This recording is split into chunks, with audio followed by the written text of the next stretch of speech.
ওম নমঃ শিবায়।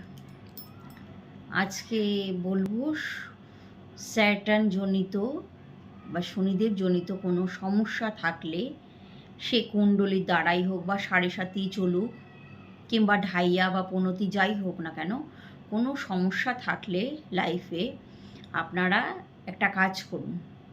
শনিবার সূর্যাস্তের পর অর্থাৎ সন্ধ্যাবেলায় অশ্বত্থ গাছে যেরকম আপনারা জানেন সবাই সর্ষের তেল জ্বালাবেন, জ্বালিয়ে আসবেন। তারপরে আমি আর একটা কথা অ্যাড করছি, সেটা করবেন এবং মিলিয়ে নেবেন।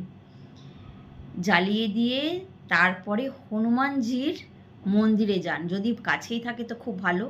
হনুমানজিকে দর্শন করুন, প্রণাম করুন। সম্ভব হলে সেখানে দাঁড়িয়ে হনুমান চালিসা পাঠ করুন। না হলেও কোনো সমস্যা নেই, অন্তত সামনে দাঁড়িয়ে প্রণাম করুন। এটা 7টি শনিবার করুন। তাতেও কিন্তু আপনাদের যে বাধা আসছে বা যে এই জন্য যা সমস্যা তৈরি হচ্ছিল, সেটা কিন্তু অনেকাংশে কেটে যাবে। কলিযুগ সামনে দাঁড়িয়ে প্রণাম করলেই কিন্তু কাজ হয়ে যাবে।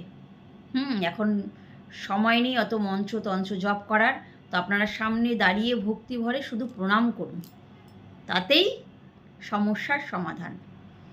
এবং দেখে নেবেন, আপনারা 7টি শনিবার করুন, প্রদীপ জ্বালিয়ে হনুমানজির দর্শন করুন, তাকে প্রণাম করে আসুন।